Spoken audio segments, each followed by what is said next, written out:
Well, here we are. We still don't have a Speaker of the United States House of Representatives, and everybody is providing insight and analysis into why they think that is. And the general consensus among the media and even some people I really respect, like Ben Shapiro, is that the 20 or so conservatives that are holding this up are kind of having a tantrum or don't have a plan. But what we're going to talk about today, and I'm going to provide some insight from being on the inside of some of these battles, obviously not in Congress, but in the State House, I'm providing some insight that I don't see a lot of people talking about on why I think these 20 conservatives are actually doing this. All of that coming up on this episode of Making the Argument. Thanks so much for joining us this morning, guys. I guess that would be later this afternoon. We're just recording it in the morning. I'm super excited to talk about this because I haven't really delved into the whole conversation about the Speaker. There's a lot of contention, a lot of drama, and I'm excited to talk about it. So let's get rolling. All right. As always, I'm your host, Nick Freitas, member of the Virginia House of Delegates, but other than that, a good guy. And thankfully, look who came back with the milk. That's right. Queen of the Bees, Tina. She was gone for a little bit, but she's back again. Hello, everyone. And of course, we have our political prognosticator and resident historian, Christian Hines. Hello. And Nicholas Hamilton, the good Hamilton, the one that doesn't like central banking. I'm really interested in some of the points Christian has historically here, so I'm excited. Yeah, we'll see. And then we have Lydia, our producer, Sour Patch Lids herself. How are you doing, Lydia? That's right. I'm great. I hope that everybody is joining us over on Volley, telling us what they think of our episodes and telling us what they want to talk about. Hope that everyone's subscribed on YouTube and listening on podcast platforms. I'm excited to talk. Let's get going. Okay, for those of you that haven't managed to accidentally walk past a phone or TV in the last, 48 hours, you may be unaware that there's a huge battle right now, first time in over 100 years that a speaker has not been chosen on day one of the new Congress. And everybody has 1,000 different reasons. Democrats are sitting back kind of laughing this up. They think it's great that Republicans are infighting. There's been, I think, as of right now, I think there's been over 6 votes. 6 votes. This I don't think has ever happened before, this many votes for speaker. And what happened is that in order to become the Speaker of the House, right? Everybody in the House votes. This is actually the same way in Virginia. Republicans and Democrats, we all vote for the Speaker of the House. Now, typically, the majority party, the one with the most votes, gets to select the Speaker for obvious reasons. They usually unify around a particular candidate, but that hasn't happened this time. So even though everyone thought that this had kind of eventually had been worked out behind closed doors and Kevin McCarthy was going to be the next speaker because he had the vast majority of the votes in the Republican caucus, right? All the Democrats are obviously voting for someone else. And it started off with 19 Republicans, right? 19, that was kind of the core of people that opposed McCarthy for speaker. And then as the votes started to go on, it actually increased to 20. And this has gone back and forth, and it's now 21. And now 21 because we have one person that voted present. Victoria Spartz, I believe, Indiana. I think she voted from Indiana. Present, she voted present. So what we have right now is before the speaker is selected, the House cannot properly organize. The work of the House cannot get done. And Republicans now are going after one another. And you want to talk about some strange bedfellows. Well, hang on. You said something earlier, just to correct the record for the folks listening at home. This is fun fact. This is not the longest speakership election ever. This is not the most number of ballots. Take a guess how many ballots. I want to hear from everybody real quick. How many ballots? Just throw out a number, anybody. 10. How many ballots do you think was the longest speakership 80. Election in American history? I'll go with 10. You say 10, you 20. say 80. I'm going to say 20. How about you, Lydia? 40. 133. Wow. Whoa. It was, what year was this? From December 1855 to February 1856. Wow. So we had a long ways to go. 2-month-long speakership 127 more. So what you're saying is we're not making history just yet. Well, it's been a long time, but here's what we want to talk about today. It says we all know the Democrats are thoroughly enjoying this, right? Obviously, whenever there's infighting between a party, that happens. But there's obviously a lot of infighting within Republican circles as well. And I was listening to Ted Cruz's podcast on this because Chip Roy, who's been one of the leaders within these 20 conservatives, used to be the chief of staff for Ted Cruz. And I know Ted Cruz pretty well. I know Chip Roy pretty well. I know some of the other people that are involved on this, basically on both sides of this issue. But Ted Cruz gave some good analysis on things that he thought was happening without wading into who he thought should be speaker or anything like that. But then a couple of things that really blew up. And the first thing we're going to watch is from Dan Crenshaw. So here is a clip of Dan Crenshaw's take on what is going on. And again, I know Dan, right? I don't claim to be like best buddies or drinking buddies, but I know them people, right? We've met, we've talked. We've done events together, et cetera. So here's Dan Crenshaw's take. Who are you hearing these renegade Republicans want to nominate, essentially, as Speaker? Who's their person? They don't have one. There's That's no a great plan. question. There's no plan. Right. That's a great question. They keep acting like, they keep acting like they've got somebody in the wings. They're just waiting. You'll see on the day of, right? They keep saying that. They're like children. This is such a childish attempt at gaining more and more attention. You know why they say it like that? Because they want you to interview them again. That's why they're doing it. Please interview. You'll see if you just put me on TV just one more time, please. Then I'll tell you who we're going to go for. But here's the thing: they've got nobody. Even if they did, I promise you, there's a ton of Republicans who will not vote for them. They will not vote for anyone except Kevin McCarthy. Because here's the thing: this is a general election. All right, we had our primary election, and Kevin McCarthy won with 85% of the vote. That's a primary election. Now we're in the general election. So if you're not voting for our GOP nominee, you are voting for Democrats. You are enabling Democrats. Yep. And let's make something very clear. You know who is technically the Speaker of the House if Kevin isn't sworn in? It is a clerk who is appointed by Nancy Pelosi. So the only person you're empowering are the Democrats. The Democrats are cheering. The Democrats are so happy that this is all happening because these guys and these girls wanted to make this happen. They wanted so much notoriety. Their own sense of self-aggrandizement is so important to them that they needed to make this happen. Okay, so that's the Dan Crenshaw take. He had another figure of speech that he used in a previous interview where I think he call him terrorists? Yeah, he called them terrorists and the enemy. And here's the thing that really struck me about that: the whole if you're not voting for this, you're voting for Democrats. He 100% just used the establishment line that gets used on conservatives all the time, where it's like, come on, conservative, you're not going to get what you want. You're never going to get what you want. Why don't you just get in line and get out of the way so that we can steamroll you and everybody else? Okay, look, I will play. In case anyone's wondering where I stand on the issue. Yeah. So real quick, I don't agree. I don't agree with Dan on this. There's a couple things he said that, okay, let's look at this from the standpoint of, was this a reasonable argument? So if you do look at this as a primary election and a general election, where to say is like, again, because it's not like Republicans, okay, we took the majority, now we get to pick the speaker. No, the Democrats still get a say. They still get to vote, right? So you have to pick somebody that can get preferably enough Republican votes so we're selecting the speaker and not the Democrats, right? Okay, that's fair. Part of the issue that's coming up right now that I don't agree with Dan on is this idea that the only explanation for this is they just want notoriety. That part's frustrating to me. Because I think I know some of these people fairly well. And no, I think they have very significant and important reasons why they're doing what they're doing. Now, can you argue all day long that, hey, they should have had a better plan or they should have this or they have, sure. But I don't think Dan, I think Dan even knows that it's not as simple as, oh, they just want notoriety. I think Dan is frustrated with the outcome because they just want to get moving and they think McCarthy is going to be the eventual speaker no matter what. But I feel like this is a straw man argument. And the reason I say that is because everybody knows, like, you've got to be an absolute moron not to know that it makes a big difference when everyone who's voting for McCarthy has had all of their committee assignments threatened in order to gain the votes.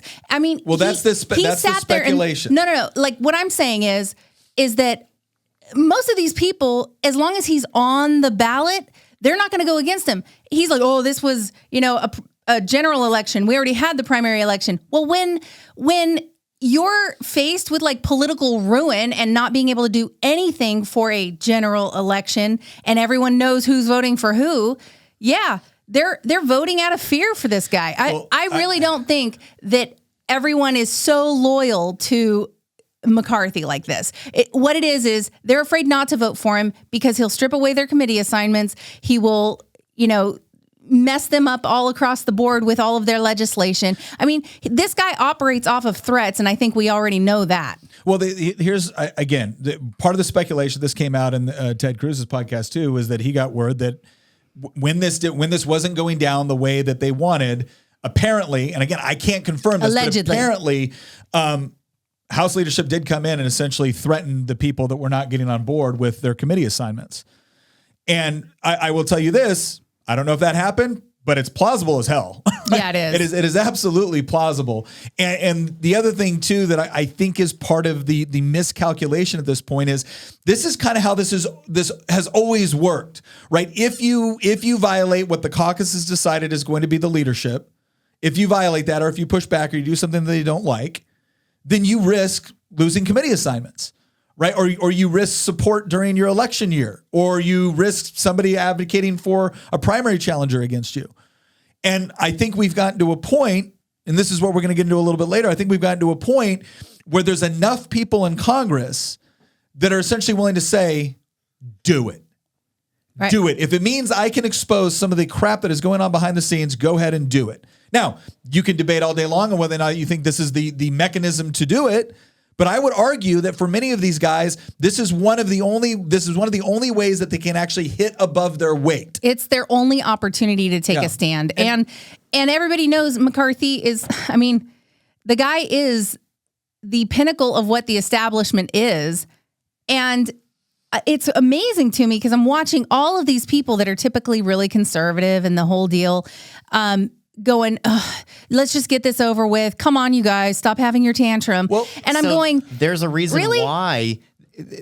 Like Thomas Massey voted for Kevin McCarthy in every single ballot. Who's one of my favorite members of Congress and one of the most principled members of Congress. Nobody can question Thomas Massey's conservative record. I remember he was like the one man in March 2020 who would go to the floor of the House and like demand a recorded vote on the multi-trillion-dollar spending bills that they were passing when everybody thought the world was ending. And then he went out there and tweeted, "This is the largest transfer of wealth you'll ever see in your lifetime. This will become patently obvious in a short while." And he was right. And so like Massey's one of the few good guys, and yet he's voting for McCarthy. And so later on in this episode, I think Nick will kind of get to the heart of the reason why it seems like there's a certain group of people that are voting against McCarthy in every single ballot, and why there's other people that are voting for McCarthy, and there's a variety of different reasons why. Because I'm willing to bet that the reason that Massey's voting for McCarthy is radically different than, say, Brian Fitzpatrick in the Philadelphia suburbs. Yeah, Upton is voting for a very different reason. So,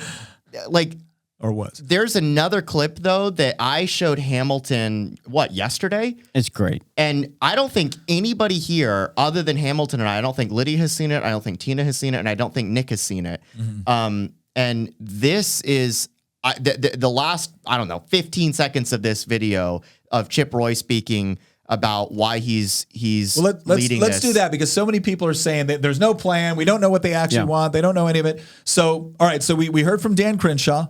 Now let's hear from Chip Roy, who's arguably been probably one of the most vocal members of this group of 20. He's been the guy getting up debating at the podium. Yeah, go ahead. Chip Roy. Yeah, sure. Well, putting aside personalities, let's just take that out of it and just saying what would get me to yes is I need to make sure that the Rules Committee is structured in such a way that those of us who are what I would call fiscal conservatives, who want to stop the sort of train of the swamp, right? The power brokers, the defense industrial complex, if you will, plus the non-defense discretionary, folks on the other side of the aisle who want to spend more money, they all come together, as you know. You follow this town closely. We just saw it happen with the $1.7 trillion omnibus bill.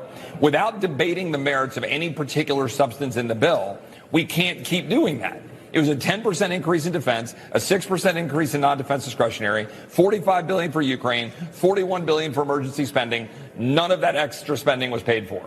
So when are we going to stop that? So we can't stop that if we don't have the tools in the Rules Committee to stop it. I'd love to have open debate. I'd love to have more amendments. With the 72-hour rule you were just talking about, that's all good stuff. But I got to take issue with one thing that Jamie talked about just a minute ago. I wish she was still on because I don't want to talk about her in the third person. But she said that we were asking for things for personal handouts, spots on committees. Well, she wasn't talking about you. She wasn't. We were very clear to distinguish you from others. We talked about how your opposition was based in principle having to do with rules. We were talking more about the meeting between McCarthy and Gates, Boebert, and Perry. But if I might offer a defense of them, what was offered, or at least meant to be offered, was a response to the request from Kevin, hey, we need actual names to know what you want on certain committees. So, for example, we put my name on the Rules Committee. Jake, I don't want to be on the Rules Committee if I don't have to be, because you got to fly up on Sunday, and I want to be with my family on Sunday night in Texas. But I offered to do it in order to try to advance the ball. Andy Biggs didn't want to be on appropriations, but we put his name on the list. My point is, that was offered in good faith. It's unfair for Jamie to say that and then to say, oh, they want their goodies. These other guys have worked so hard. Jake, how do you think people get committees in this town? How about NRCC contributions? How about how they play in terms of fundraising? Everybody says, oh, we can't talk about how fundraising is connected to power, but you know and I know how this town works, and it is. We're trying to break the back of that. Yeah, he's not wrong. He is so not wrong. I will tell you right now, when you listen to what he's talking about, and I get it, for most people look at this like, I still don't know what he wants, right? Or they just want committee assignments for their own little goodies. It's like, okay, no, please. Okay, here's the inside baseball. Here's the inside baseball. The more powerful your committee, especially with respect to money, the more money you're going to be able to fundraise. That puts you in a position of influence with respect to the other members of Congress that you can make donations to. Not to mention the fact that especially when it comes to the Rules Committee, which is arguably the most powerful committee in any legislature, state or federal. People are like, oh, it's Appropriations Committee because they decide where the money's going to be spent. Yes. But Rules is where so many things either go to die or are held up in order to make sure a very specific outcome takes place. And so membership on those committees, appropriation, rules, you'll notice that there seems to be a complete lack of conservative membership on some of these committees because they tend to be incredibly powerful, incredibly influential, and it ends up being the way that leadership can control and keep people in check. So when Chip Roy says, yes, we want certain members on these committees, that's not, ooh, goody, I can't wait to, exploit this committee for my own benefit. Theoretically, they could. No, it's far more about pushing back and saying you don't get to control the most powerful committees, the purse strings and everything else, because if you do, you will constantly put us in a position, once you're speaker, once the leadership team is established, you will constantly put us in a position where if we don't get in line, there will be consequences, baby. And we know it. We now know how the game is played. And so you're either going to allow conservatives to occupy some of these positions or we're going to fight back. That's what Chip Roy was just explaining. And so many Americans don't understand what goes on within these committees. Yeah, when you get a freshman congressman who first gets in and suddenly gets some pretty nice committee assignments, you know there was a deal made. There had to be a deal made because nobody gets those assignments unless they make a deal. Oh, I will tell you right now, there are certain committees where if you are placed on them, there is an understanding that you will vote a certain way on certain things, right? And if you don't, you're either not going to get assigned that committee or you're going to get kicked off it really, really quick. Yeah, we watched it happen with a freshman congressman here in Virginia who immediately voted for FISA after running as a libertarian. You also saw Republican. The exact opposite happen with Justin Amash when he was in office. I know a lot of people, like to crap on Justin Amash now, but go back like about 10 years ago when Amash was like really one of the only real fiscal conservatives. There's now more fiscal conservatives actually in office than there was like 10 years ago. But when Amash was there, he was kicked off the budget committee because he was saying privately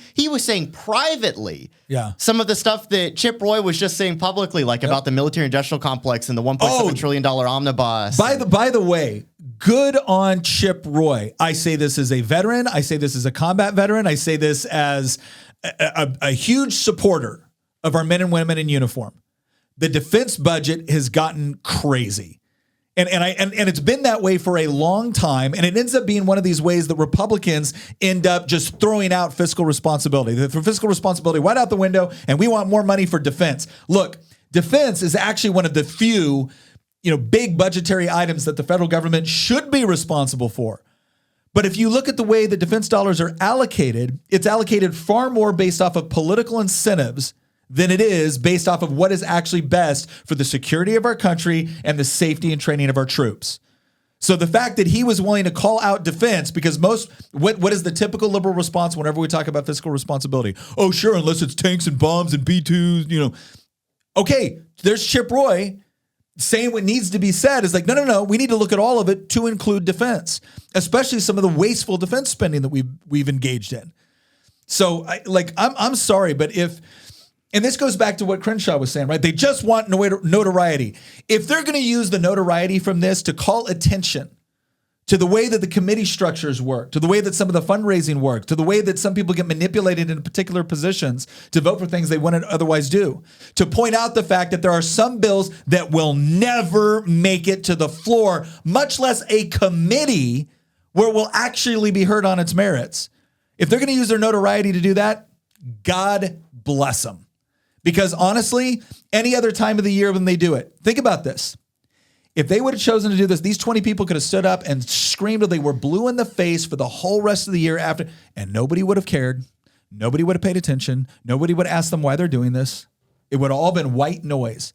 They picked their moment wisely.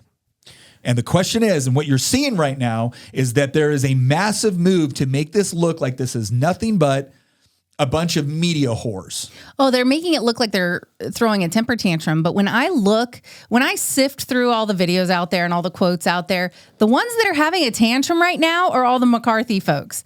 Honestly, I'm looking at some of the quotes from the 20. Like here's one. I'm open to whatever will give me the power to defend my constituents against this godforsaken city. That's Chip Roy. That's Chip Roy. Yeah. But I mean, others are talking about how, look, we came with concessions that we needed him to make. They were really reasonable. We just wanted bills to make it to the floor, specific bills, and he just brushed them off. So, one of the reasons Kevin did make some concessions. He did. He didn't make as many as I think he made some concessions that he felt like maybe would help, but they weren't exactly what they were asking for. And so it's like saying, well, here, I'll give you this thing that's kind of like what you asked for.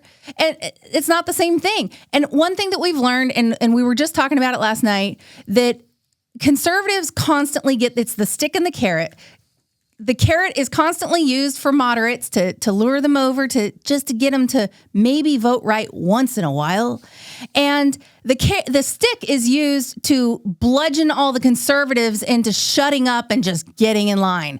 And it's really frustrating because, this honestly, you guys, this is how we ended up with Trump the first, back in 2016, is because people were sick and tired of establishment types telling conservatives that you're not going to get what you want. You're never going to get what you want. We're going to just make you think you might get what you want this session, and then maybe next session, and they'll just kick maybe next session, and they'll just promise and never deliver. And at some point we call their bluff. Let me give a perfect example of this. How many times did the House vote to repeal Obamacare when there was a Democrat-controlled Senate? Yes. It was like 50 times. I think it was over 60, actually. The minute I think it was they something had it like all. 64 times. And then they had the House, the Senate, and the presidency, and they didn't do it. Yep. And this is something else, too, that I need people to understand, which I think is fueling part of the motivation. And I will tell you this. Out of this group of 20, there's some people in there that I really like, respect, and know pretty well. There's some other people I don't know. And there's some other people that I don't necessarily respect. Right. Okay, so I'm not sitting but here. But I mean, that's every group of people. Sure, but my point is that I'm not dumping on everyone that's voting for McCarthy and praising everyone that's not voting for him. I'm treating people like individuals, and I'm looking at the individual statements that they're making and why they're making them, and the motivations that they're revealing. Right? That's what's causing. I don't think any less of Thomas Massey for what's going on right now. Right? So let me point this out. Well, when you were talking about again, the stick and the carrot, I think that is a wonderful way to describe it. And again, this is something now I'm not just talking about speculation. I've seen this happen personally in a legislature where here's how it goes. Guys, we can't do that bill this year because look, it's not going to pass anyway. We don't have the Senate, or we don't have the governor's mansion. It's not going to pass. So why would we put some of our more vulnerable members in maybe a dangerous position for them in their districts, and vote on this? Yeah. If it can't pass anyways. So just play ball. And you know what? Yeah. That seems pretty reasonable to some degree. I don't always agree with it, but every once in a while I'll look at it and be like, okay, the big question is there's a problem with that line of thinking, though. The big question is there's two problems with it. One, it's the idea that, okay, do you really believe in this stuff then? Because if we really believe in it, we think it's good policy, then we should advocate for it, because that's what we're then going to run on. It's like, look what you would get if we were in power. Okay, but if you're constantly saying that, well, no, this isn't what we really want because we don't think that people really want this. Well, okay, that's also problematic, because then my next question is, why aren't you making a better argument for it? Mm-hmm. But here's the other problem that I have. Too many times we are told this isn't the best year to run on this, right? People are more focused in this other area, or they're more interested about this. And, the press is going to hammer us for this, and the Democrats are going to rally their base around this. And, so look, if we can just get the majorities, then we'll be able to do all of this good stuff. If we can just get the White House or the governorship. And then we get it, and we don't do it. No, that's not true. We do worse. First, we're told we need the House. And so then conservative voters go out there and they give them the House. Yeah. And then they say, well, we need the Senate too. So then we go out there and we give them the Senate. Both of these are true statements, though. Yeah, and then they say, well, we need the governor. Or if it's at the federal level, well, we need the president. By the way, this applies to every state. But the thing is we do need those things in order to get things passed. So let's not act like we don't. True. And so then we go out there and we give them that. And then you know what we do when we actually have the presidency or the governorship, and we have the Senate and we have the House? No, we don't do nothing. Raise tax. It'd be great if we didn't do anything. No, you know what we do instead? We raise taxes. Yeah. That's what we do instead. We pass our own bills. We pass our own multi-trillion-dollar omnibus bills. How many trillions of dollars we give tens of millions of dollars or hundreds of millions of dollars? Here's a question for you: How many trillions of dollars were spent when Republicans had the presidency, and they had the U.S. Senate, and they had the House of Representatives after Trump won and Republicans won Congress in 2016? Yeah. Trillions were spent between January 2017 and January 2019. Mm-hmm. What happened here's an example for our audience in Virginia. It was about 10 years ago that Republicans had a trifecta. Yeah. They had the governorship, they had the state Senate, and they had the state legislature. You know what they did with that trifecta? They passed the transportation bill. They passed the largest tax increase in Virginia history up to that point in time. The infamous transportation package. And what's happened is this is why Trump became a political phenomenon at the end of the day. Look, there's plenty of things I don't like about Trump, but you got to understand the reason why he became a force. And this is exactly why this debate is happening in the House right now, because the Republican base, there is no group of people that get more hatred from a group of politicians than Republican politicians direct towards their own base. Yeah. The Republican base arguably gets more hate thrown at them from their own elected officials than they do from the Democrats. And they've been mistreated for so long. This is why, like, Chip Roy's quote about, like, I'll do anything I possibly can to protect my constituents from this godforsaken city. That is so powerful. You just have to understand, like, just follow the money and follow like the comments of what's going on. So I get all. There's two things I want to point out. One, to Tina's point, right? This is the part where we also have to be intellectually honest, and this is a totally fair question of the 20 people that are now are now preventing the process from going forward. With McCarthy becoming speaker. There's a fair question. It's like, okay, what specifically do you want? Why do you want it? And if you get it, are you voting for a speaker? Can I open up with that? Wait a second. Are you doing that? Those are all fair. Those are all fair questions. Okay. But the other side of this is the reason why you're getting this level of pushback is because of what you just mentioned. Because, and again, something I have experienced. Okay, fine. I acknowledge that you can't pass bills. Typically, you can't pass bills when all the Democrats oppose it unless you have a Republican House, a Republican Senate, Republican White House, or a Republican governor's mansion. I will concede that point. Here's my question. If we have those three things, do we get this or not? No. Yeah, and you asked that question. And the answer from a lot of people is, okay, so that is very different, right? It is one thing to tell me, Nick, we can't get everything we want when we don't control the mechanisms necessary within our constitutional republic to achieve it. Okay, I get that. I understand. Now, I might still make an argument but shouldn't we still argue and fight for this and convince people that this is a good reason to vote for us, right? That's one argument. Another argument is, Nick, the issue's too hot right now. Okay, fine. Let's have that debate. But if you're telling me that this isn't a question anymore of do we have the power to actually pass it, this is now a question of do we even want to pass it? Well, now you're asking me to stand up and defend something or vote for somebody or put somebody in power that doesn't even have the same objectives or outcomes. That doesn't even have, it's one thing to have a disagreement over strategy and how to get to a mutually agreed end state. It's another thing to realize, oh my gosh, the people that I'm voting for, we don't have the same end state. No. Here's a case in point for you. I got a question for everybody here. Nick, you are not allowed to answer this because I told you before we started recording. When was the last time, just feel free, anybody to throw out an answer other than Nick. He's banned to, he's actually Ask allowed the question. he's allowed to elaborate on this after I ask the question and give the answer. When was the last time that floor amendments were legally allowed on anything in the U.S. House of Representatives? No idea. 2015. Wow, you're more pessimistic than I am, Hamilton. You're very, very close. Nobody knows? I don't know. 26. May 2016. The last speaker, believe it or not, the last fair, I cannot believe I'm about to say this, the last fair speaker in terms of like allowing individual members of Congress to, actually do their jobs and help influence the passage of legislation. The last fair speaker was John Boehner. Yeah. I cannot believe that, but it's an intellectually honest. Okay, fair in the sense that he allowed for. Okay, so for those people that don't know, most of when you submit a bill, all right. Now again, the federal process is a little bit different than Virginia, but there's a lot of similarities. Typically, when you submit a bill, all right, that bill doesn't just go automatically to the floor and everyone votes on it, right? It goes through the committee process, and the committee assignments are generally selected by the Speaker of the House. All right, now in the federal side, it's a little bit different. Like in Virginia, the speaker has a ton of power.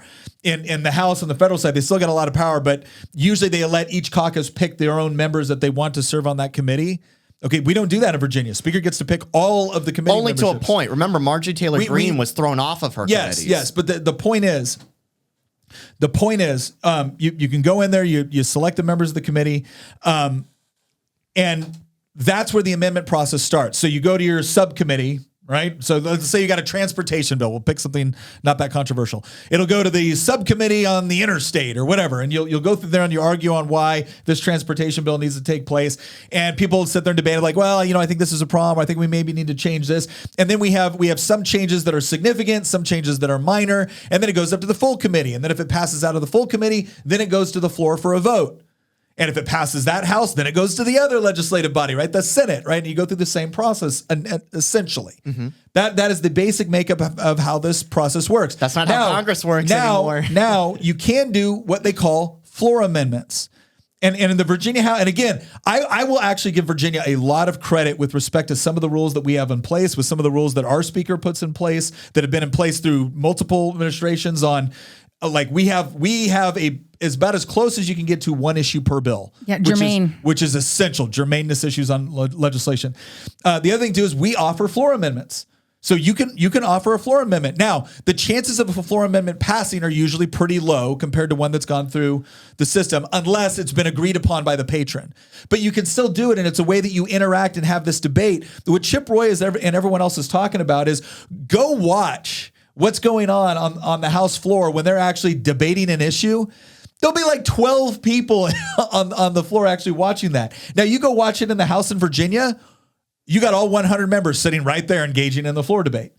And all 100 members will have every single right to speak, stand up and vote and debate. So are you saying that in Congress, when floor amendments are not allowed, the members of the House of Representatives do not show up for I'm saying that as a general rule, and you can potentially chalk part of this up to the fact that we have 100 members in the House of Delegates. They've got 435 in the House of Representatives.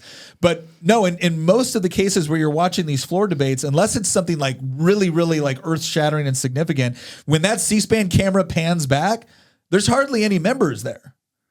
That's why it never pans back. But yeah, those debates are primarily for the clips. And Nick, I want you to walk through like why this is such a bad for the audience members? They might be like, well, so what's the problem? You know, so they're not allowed to do floor amendments, and they haven't. Let for me almost propose 7 the years. question this way: how does either situation help or hurt our desire to have a fiscally conservative government? Okay, so let's say. So the committee process is necessary and important, right? It's just a management process until you start manipulating it. So like, for instance, you can bring a bill directly from or you can vote to bring a bill directly from the committee, you know, or have it leave the committee and go direct to the House floor. It's called a discharge petition. Very seldom happens. A lot of times too, what a committee will do, if the powerful members of a particular committee or leadership wants a certain outcome and they don't want there to be other options or debate on it, then what they'll do is if they ban in the rules, you can't have floor amendments. What that means is the only people that have the real chance of amending that bill are people that can do it within the committees, right? Well, if you've already got your other committees and you've got other things you're doing, the floor might be the first time you really see this bill. Secondly, what it means is that if, and a lot of times this happens with rules committees, they will take, but like people think, well, what sort of bill goes to a rules committee? Whatever bill they want. In Congress, it's effectively everything. Can I also add? Well, wait 1 second. So it's whatever bill they want. So understand that rules committees are used in a very specific way, and it's not just for like the rules of the House. Like that might be the initial reason why it's set up, but it ends up being a catch-all for bills that they want to kind of put aside, or they want to carefully manage the process. So what they can do is they can do a very, very expedited committee process with the bill, show up, all in favor, aye, send it right to the floor. And now if you don't even have an opportunity to amend it on the floor, you can either vote for yes or no. That's what you get at that point. Yes or no. Well, when you're talking about bills that are like $1.7 trillion omnibus packages, right? Or you're talking about bills because in Congress, they don't have one issue per bill. Yes. They can stack that thing full of so much crap that has nothing to do with the title of the bill. Case in point, the Inflation Reduction Act, which had nothing to do with reducing inflation, right? But they can send that, they can put that in a committee and shepherd that process very, very quickly to where now you have one option. You can vote yes or vote no. And if you vote no, they're not going to say, oh, you voted no against $1.7 trillion in spending. They're going to say, you voted no against spending to help veterans dealing with cancer, you grotesque human being, right? That's what they'll do. And you can even look at it and be like, no, I was fine with that particular appropriation. I wasn't fine with the fact that you tagged it on to $5 billion for a solar panel boondoggle in Washington State. Tough. You voted no. You're a bad person. Yeah. Yep. Can I add to that in terms of like, here's why the floor amendment thing is such a big issue. And this is one of the top issues these 20 holdouts have with McCarthy right now, is that in state governments, I'll use Virginia as an example because we have some experience here. Floor amendments are relatively rare.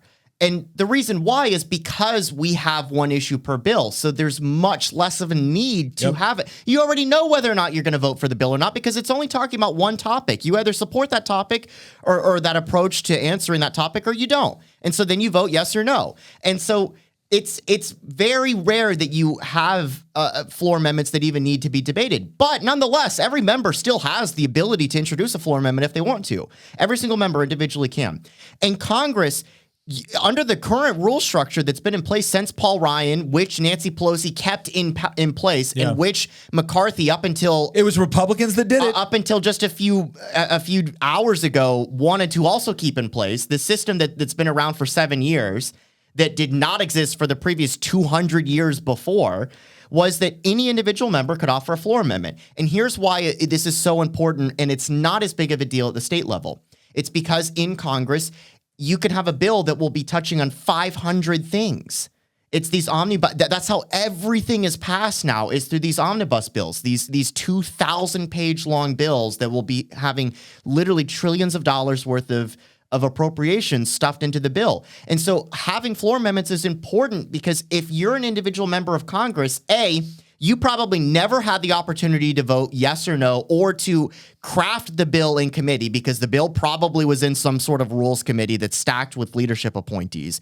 B, When the bill comes to the floor, it's 2,000 pages long, and you usually are only given like 24 hours before you're voting on the bill. Good luck, you and your staff, to actually comb through it.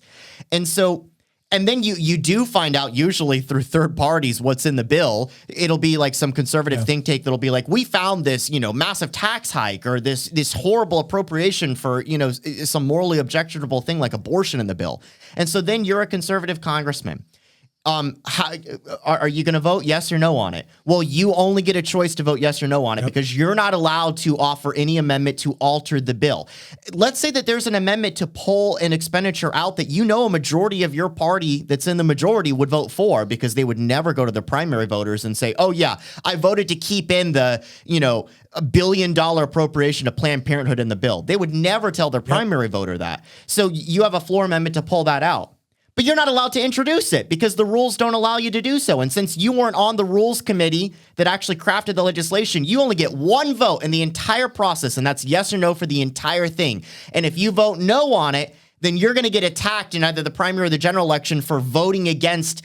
Again, you voted against the Inflation Reduction Act. It seems like Republicans would want to put that back in the rules. No. So the leadership does not. That's the key. The reason why they don't. No, I mean like real Republicans. I know, but this is another distinction I make between, again, I'm going to give props to our leadership in Virginia and our rules in Virginia, because it isn't just this leadership.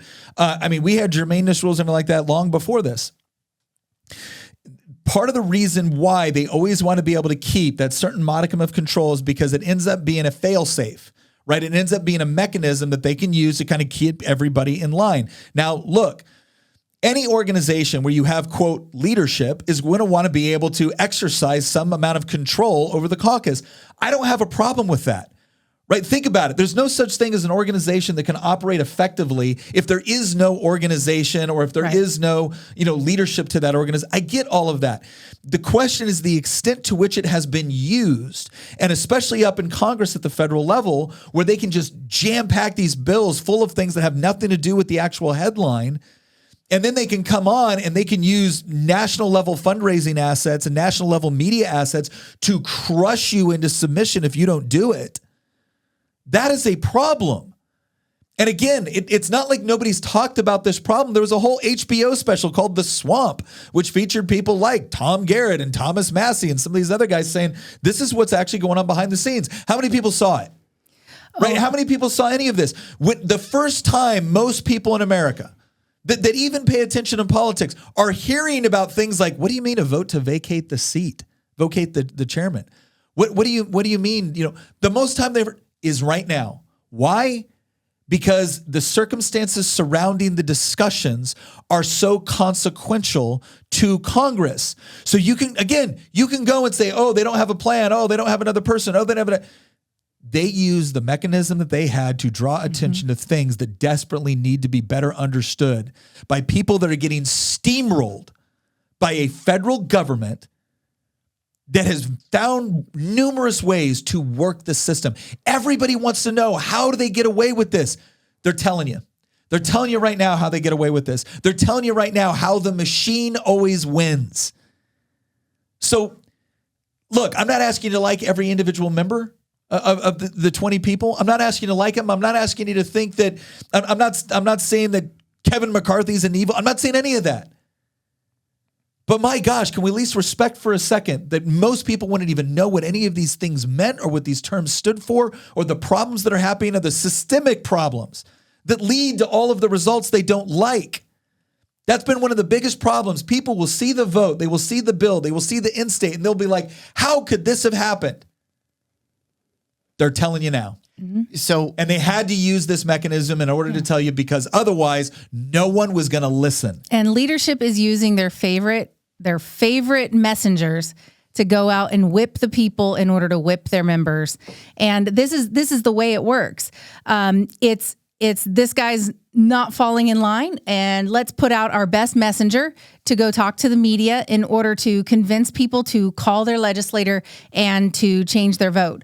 And, we talked a little bit about deals and how they'll make deals, and they're trade-offs, right? And you mentioned Thomas Massey. And there was one situation a while back where he was allowed to write the section on one of the bills, and he agreed to vote for it because they allowed him to write that section. And here's the thing. I guarantee you, I mean, I can't prove it, but I believe McCarthy has made a lot of concessions and a lot of promises to the people who are on his side. And they have promised in turn to defend his position.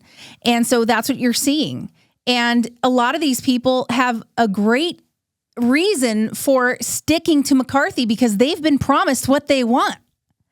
And it's one of those. I'm not. It's one of the reasons why I don't think that McCarthy staying in the running will ever produce another viable candidate. No, he would have to withdraw. That's probably true. And that's what they ultimately want. There's a whole other range of. Well, again, I'm not.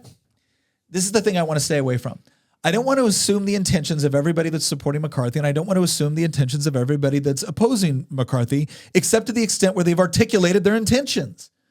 And when I listen to Chip Roy talk about some of this stuff, I'm looking at it going, yeah, I get it. I get why that's a problem, and I get why it's not going to fundamentally change until some of the things he's talking about actually take place. And I get why he's not willing to just hope for the best after we get a speaker. I get why he's shooting a shot right now because this is when he has the ability to actually bring public attention to it. And for as much people that are dumping on these 20 guys, go look at what's actually happening among, I think, core conservative constituencies where they're saying, look, I realize that maybe this could have been done better. I realize that maybe it could have been more organized. But you know what? Thank God somebody's saying it. Lydia, you had something. Yeah, I had one question, and then we can start thinking about trying to wrap up. So I heard Ben Shapiro say, and I've been disagreeing with Ben Shapiro on this a little bit more than I usually do, because he's very establishment and I'm really kind of not, but that's just me. And he said the following. He said the Speaker of the House could change tomorrow and it would make no difference to the ordinary person whatsoever. So what's our impact for the regular working class person on how this will affect their daily lives and what they should look for?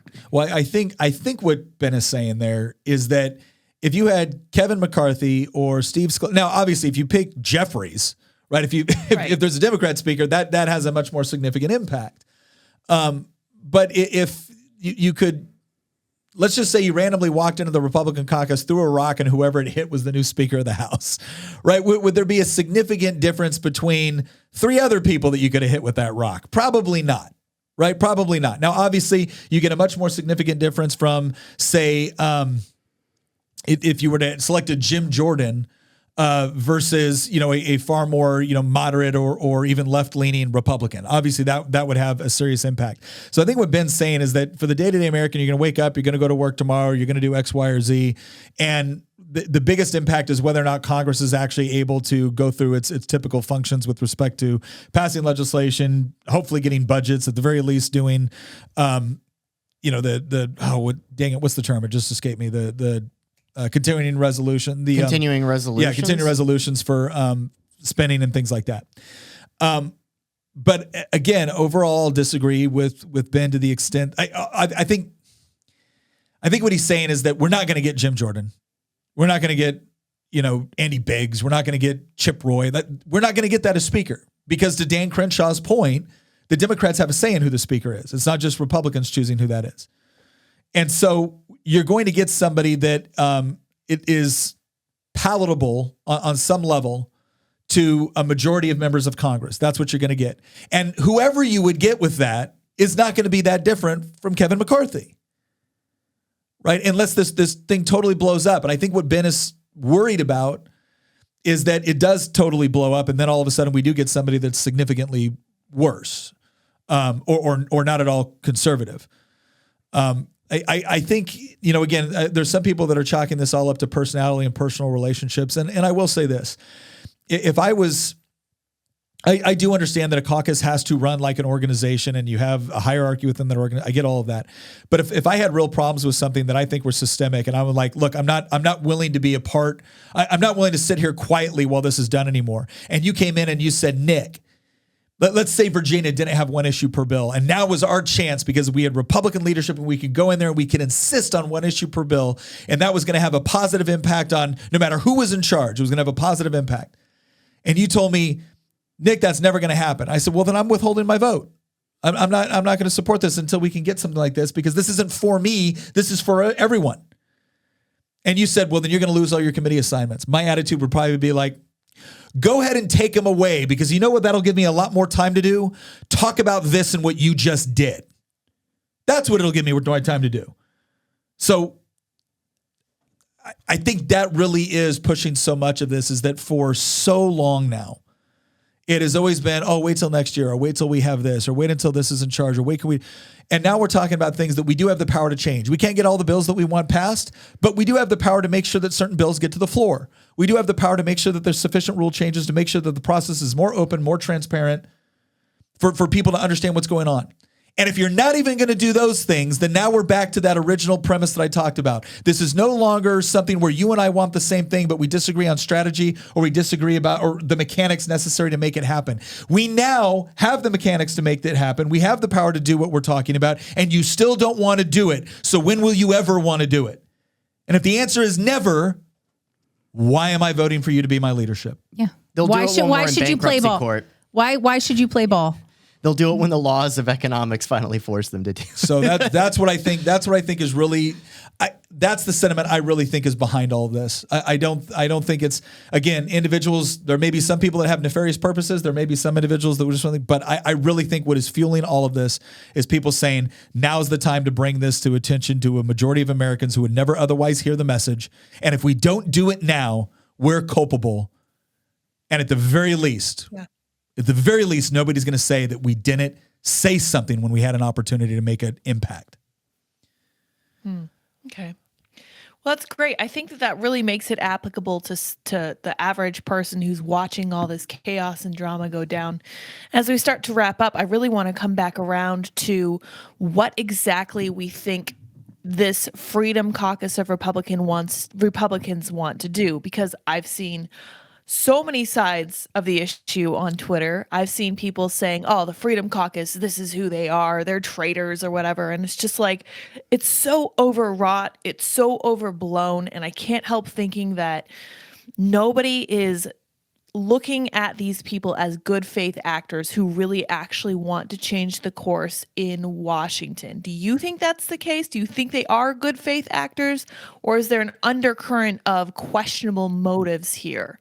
And should we be constantly suspicious, or should we? Well, it's DC. There's DC. There's always the potential for questionable motives. There's definitely some truth in Dan Crenshaw's. I think it's a good assumption to assume that there's questionable motives. But one of the reasons why I've tried to be careful in this whole episode and not assign negative attentions. I'm not sitting here trashing Kevin McCarthy. I'm not trashing Chip Roy. I'm not trashing.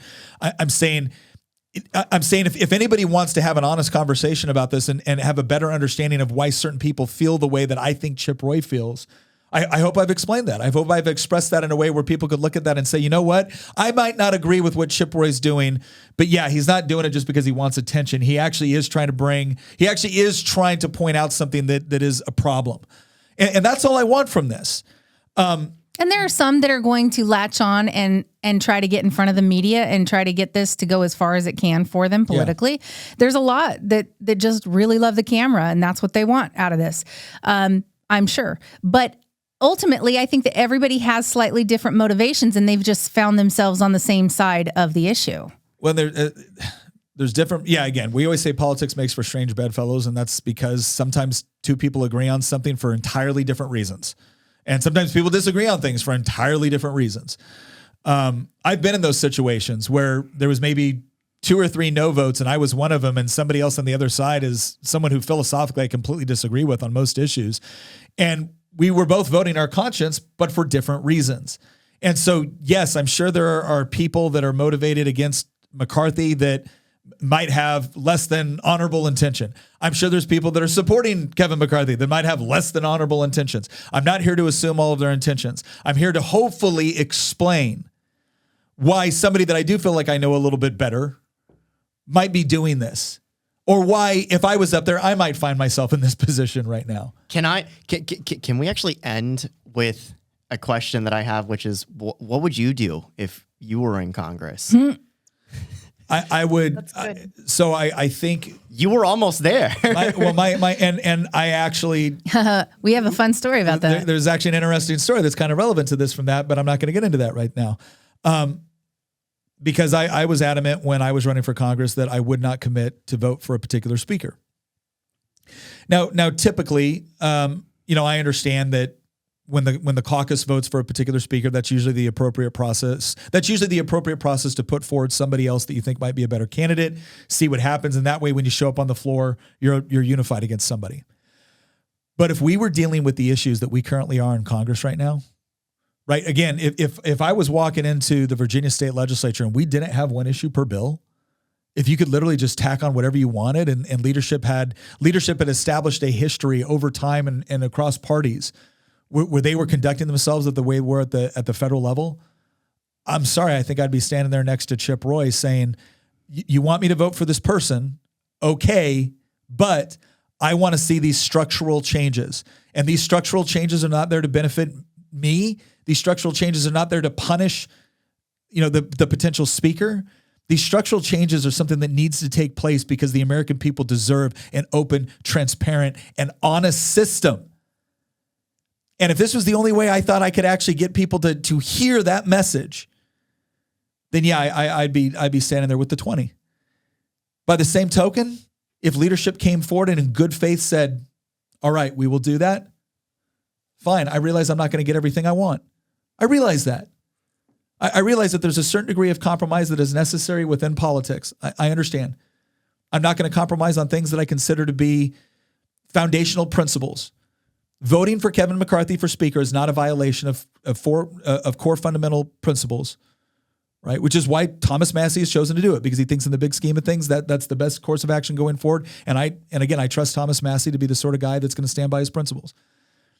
I also trust that Chip Roy right now feels like that this is the best opportunity to do this. And I think I'd be standing with Chip.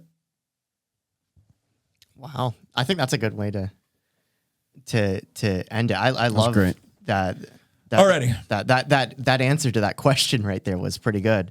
Well, look, the important thing to remember is these situations, it's very, very easy to demonize one side or the other or assume that everybody has nefarious intent that you don't agree with. I think that there are multiple perspectives on this, and it's important to understand, put aside for a second that there will be bad intentions, that there will be bad motivations. And for just a moment, consider what might be the positive motivations on both sides of this argument, and then come to a conclusion on which you think best aligns with your values and the outcome you would like to see. If you can do that, at the very least, nobody can fault you for going through a rigorously, an intellectually rigorous process. And I think that's important. So once again, thank you for joining this episode. Hopefully we'll get this published before we actually have a speaker vote. Yeah. They're reconvening now. So we'll put that better all on get it out Hamilton. there. All right. Once again, thank you for joining us, and we will see you next episode.